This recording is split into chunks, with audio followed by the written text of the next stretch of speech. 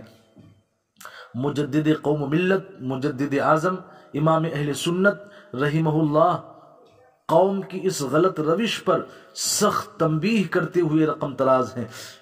کہ یہ گانے باجے بلا شبہ ممنوع و ناجائز ہیں، اور خاص طور سے